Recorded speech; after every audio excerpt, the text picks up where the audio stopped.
नेपाल बढ्दैछ अगाडि। नेपाल झन गतिशील हुँदैछ। यस नेपाली भूमिको माटोमा कर्मठ पाइलाहरू चाल्ने हाम्रो इच्छा छ र हामीसँग नै छ यस्तो शक्ति जसले। मकालो समाचार अब विस्तारमा। संविधान सभा अन्तर्गतको संवैधानिक समितिले नयाँ संविधानमा राख्नका लागि साना दलहरूले पछिल्लो समयमा उठाएका मागलाई सम्बोधन गर्ने भएको छ।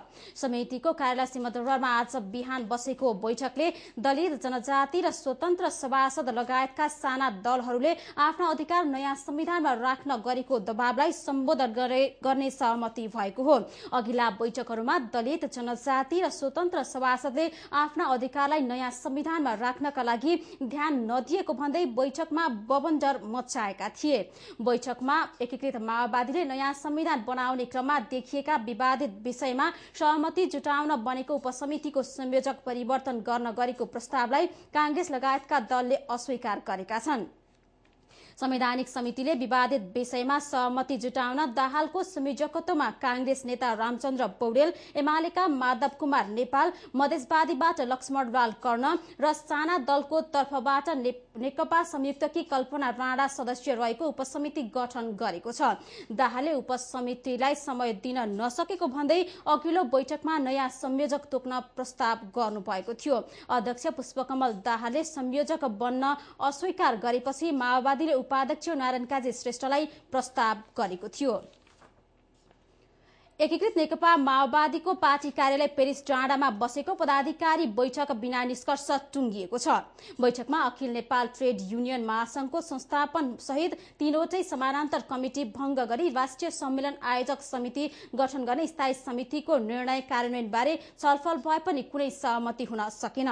बैठकमा पार्टी अध्यक्ष पुष्पकमल दाहाल प्रचण्डले विघटित महासंघको अध्यक्ष शालिग्राम जम्मर कट्टेलको नेतृत्वमा राष्ट्रिय सम्मेलन आयोजक समिति गठन गर्ने प्रस्ताव गर्नुभएको छ। उपाध्यक्ष मोहन वैद्य किरण र डाक्टर बाबुराम भट्टराई पक्षधरले भने स्थायी समिति सदस्यको नेतृत्वमा राष्ट्रिय सम्मेलन आयोजक समिति गठन गर्नुपर्ने अडान लिएका छन्। बैठकमा मजदुर संगठनका तीनै पक्षका नेताहरूको पनि सहभागिता थियो। दुवै पक्षको अडानपछि मजदुर नेताहरू र दोस्रा तहका नेताहरूलाई थप छलफल गर्ने जिम्मा दिएको छ। माओवादी उपाध्यक्ष नारायण काजी श्रेष्ठले थप छलफल गरेर भोलि निर्णयमा पुग्ने बताउनुभयो। पदाधिकारीहरूको बैठकमा पार्टीका तर्फबाट मन्त्री बन्नेहरूबारे भएको छलफलमा समेत सहमति हुन सकेन। मोरङको हसनदह 1 स्थित कालो पुलमा पौडी खेल्ने क्रममा आज साँझ एक बालकको मृत्यु भएको छ। मृत्यु हुनेमा पछ्री 4 का 13 वर्षीय भूपेश आङदम्बे रहेको इलाका प्रहरी कार्यालय पछ्रीले जनाएको छ।